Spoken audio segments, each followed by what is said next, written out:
Takže já tady vítám Denisu Jinu a je to zakladatelka 2 mezinárodních PR agentur, Pixis Media a Zia. A zajímavostí je, že ty se vlastně zabýváš marketingem, PR, sociálními sítěmi právě pro kryptoprojekty, pro kryptofirmy, takže tohle je rozhodně zajímavá oblast a mě by zajímalo pár věcí, takže s tebou proberu určitě, jak to máš s kryptem, kdy jsi se k němu dostala a co tě třeba, co jsi nového naučila. Takže dostávám se k první otázce. Jak jsi se ke kryptu dostala? Díky moc za pozvání, nejprve. A jak jsem se dostala ke kryptu je... short, long story, short, nebo jak se to říká. Já jsem o Bitcoinu, respektive o Bitcoinu slyšela rok 2017-2018, ale moc jsem tomu nekladla jako nějakou jako váhu. S tím, že když přišel první klient a vlastně z téhle sféry, tak nám to přišlo strašně zajímavý s týmem. Ale jakmile jsme jako zavřeli dveře, tak to bylo v stylu jako what it is. Ale hrozně nás to jako zaujalo. Takže od té chvíle jsme začali dělat víc i projektů, které se jakoby nabalovaly. Ale samozřejmě byl to takový ten katalýz pro mě víc digovat do té takzvané rabbit hole, který se tak říká. Ale otevřelo nám to prostě jako šířit dál. A tím, že žiju v Cuku ve Švýcarsku, což je prostě kryptovaly, tak mám kolem sebe jako hodně startupů, ale i etablovaných firm, a jako je Ethereum, Cardano, který už mají leco za sebou a mají ty peníze, aby pomáhali těm dalším decentralizovaným aplikacím na layer 2 jakoby růst.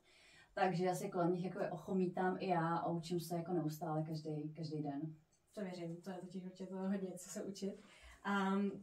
Jak vlastně už bylo zmíněno, že pracuješ v kryptu a mohla by si popsat, co teda je tvůj náplní, co děláš? My děláme vlastně hlavně public relations, což znamená, že se snažíme dostat ty brandy do médií nějakým organickým jako stylem. To znamená, že jsme v kontaktu s hodně jakoby krypto, blockchain, Web3, AI médiama, ale zároveň samozřejmě i takovýma startupovými, jako je TechCrunch, Swift a tak dále. Protože když startup narealizuje hodně peněz, tak potřebuje to dát vědět nejen tím krypto médiím, ale i těm samozřejmě obecně evropsky, globálně jako daným. A pomáháme samozřejmě i sociálníma sítěma, to znamená pracovat na calls jako key opinion leaders pro ty dané jakoby brandy. Samozřejmě je to jako hodně fun, protože brandy chtějí být anonymní, takže zkuste dělat jako PR někomu, kdo je jako anonymní.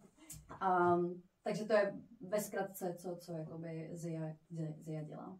A samozřejmě vedle toho jsme partnerama ještě určitých Web3 firem ve Švýcarsku. Super. Máš kryptoměny určitě.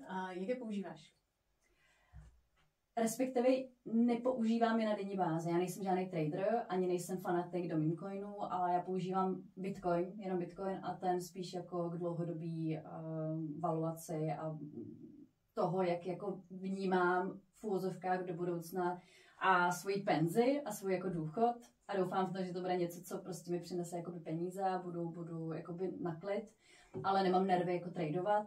A víme, co se stalo pár dní jako zpátky a stalo se to i dřív a nechci to úplně jako zažívat. Takže já to beru na pohodu. Nejsem trader. Tak já rovnou navážu.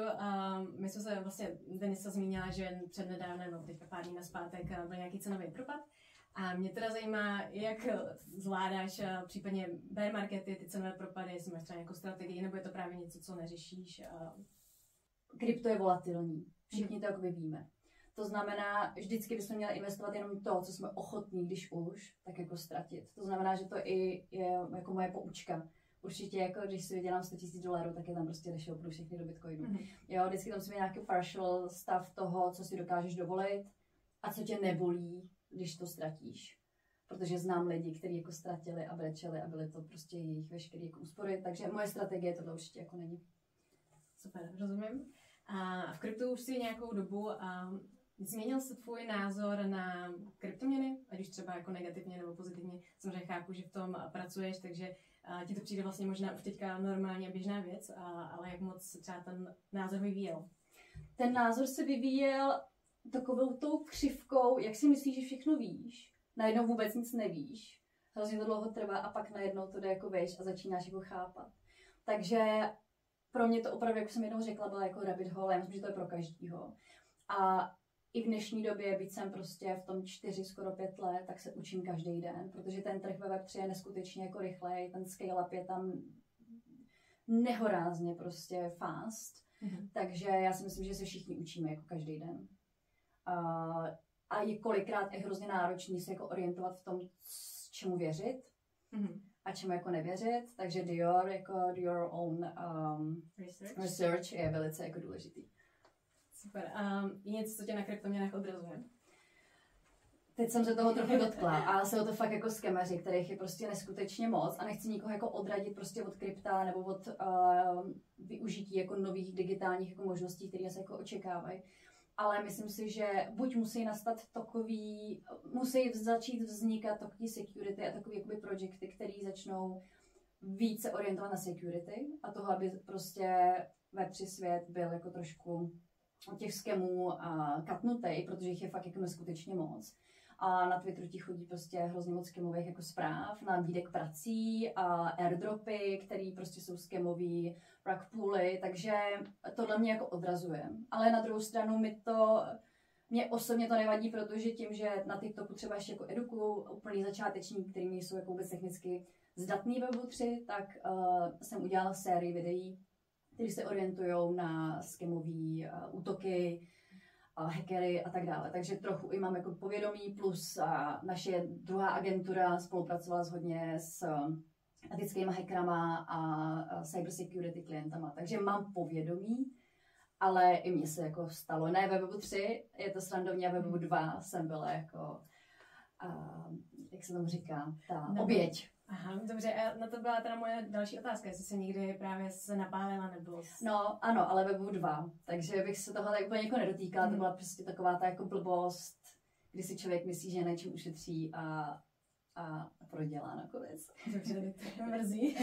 Ale každý máme nějaké takové jako zvláštní zážitky v tom kryptu, anebo třeba Web 2.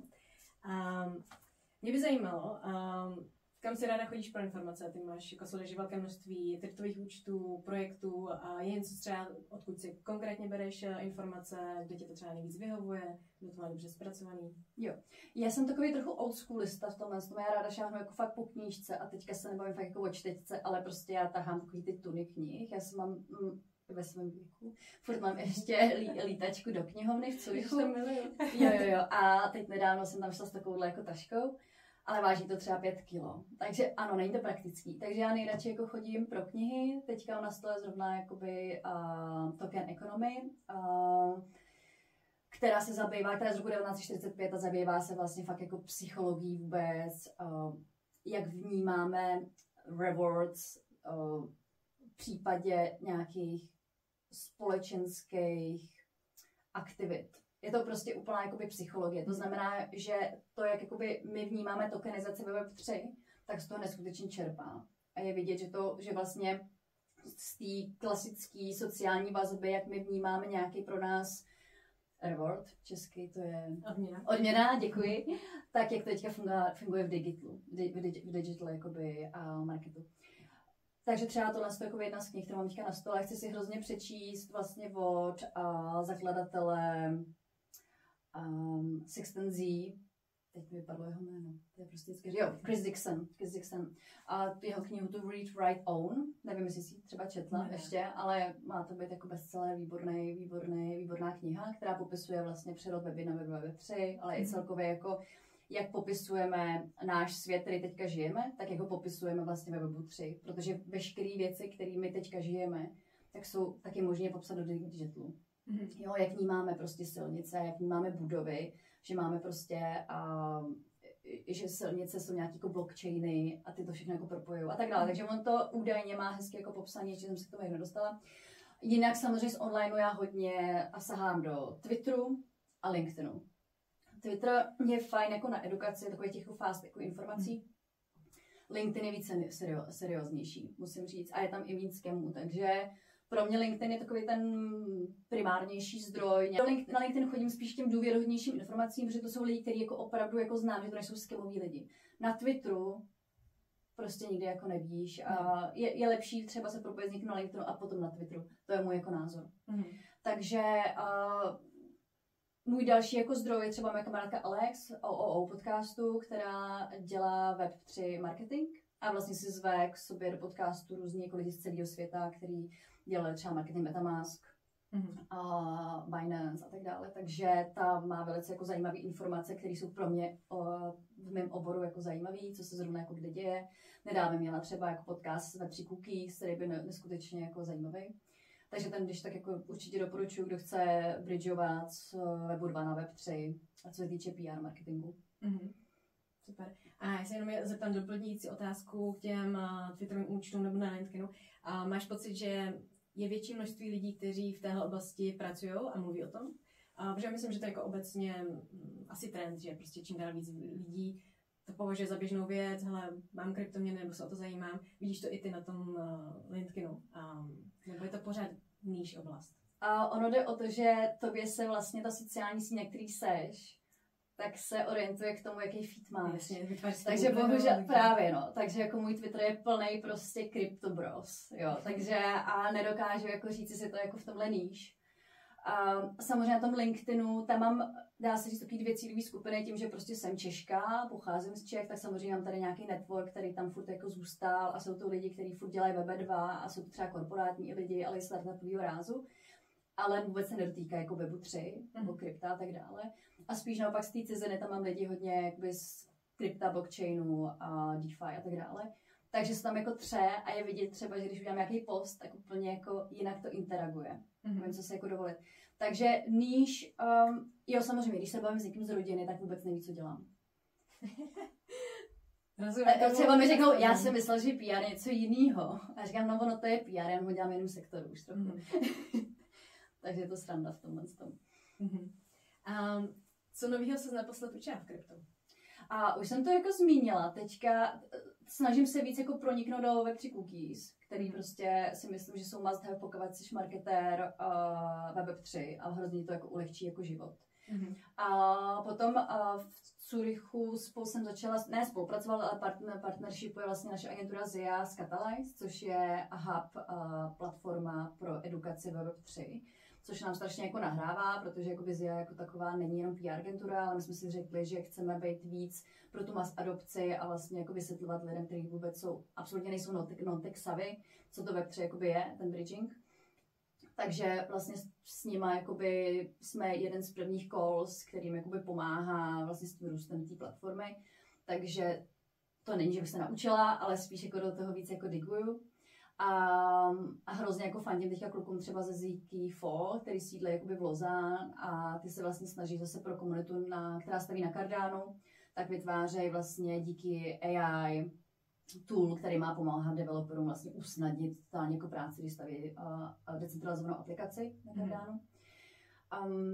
A je toho spousta. Je toho prostě hrozně moc jako lidí kolem mě. Jo, člověk, který je v kryptu, tak musí být podle mě fungovat jako houba, a protože jinak to nejde. A ne všechno jde vyčíst, právě trvá to, takže tam je nejideálnější. Když máš kolem sebe lidi, kteří tím žijou, tak se dost naučíš i tím. Určitě. Jsou aplikace, bez kterých se v kryptu neobejdeš? Twitter, je to kvůli informacím, a pak potřebuji Metamask, občas samozřejmě. A mám ráda Uniswap, pokud zrovna jako potřebuju něco jako vyměnit, tak určitě ten. TradeView, ten je úplně nejlepší, nerada na něj koukám, ale teda teďka nedávno. Coinbase taky používám. Jo, a pak z marketingu hodně Dracula App, který je vlastně takový ten odnož od TikToku. A Webcaster, který je zase odnož od X. Jo, takže když se bavíme jakoby o sociálních sítích, tak je potřeba jako začít bridgeovat do těch Web3 aplikací, které samozřejmě ještě nemají tu mass adopci. Ale naopak, jako když začneš jako projekt, jako když si tvoříš marketing a PR, jako Web3 firma, musíš být na Web 2, 100% jako apka, ale je dobrý už si budovat jako ten svůj základ té komunity i tam, na těch Web3 aplikacích, byť prostě jejich jako sledovanost je třeba Webcaster má nějakých 50 000, Twitter má několik milionů prostě denně, jo. Takže samozřejmě, jestli si řekneš, že to má pro tebe value, možná teďka ne, ale jako za několik let jako bude. Tak moc krát děkuji za rozhovor. Já děkuji za pozvání.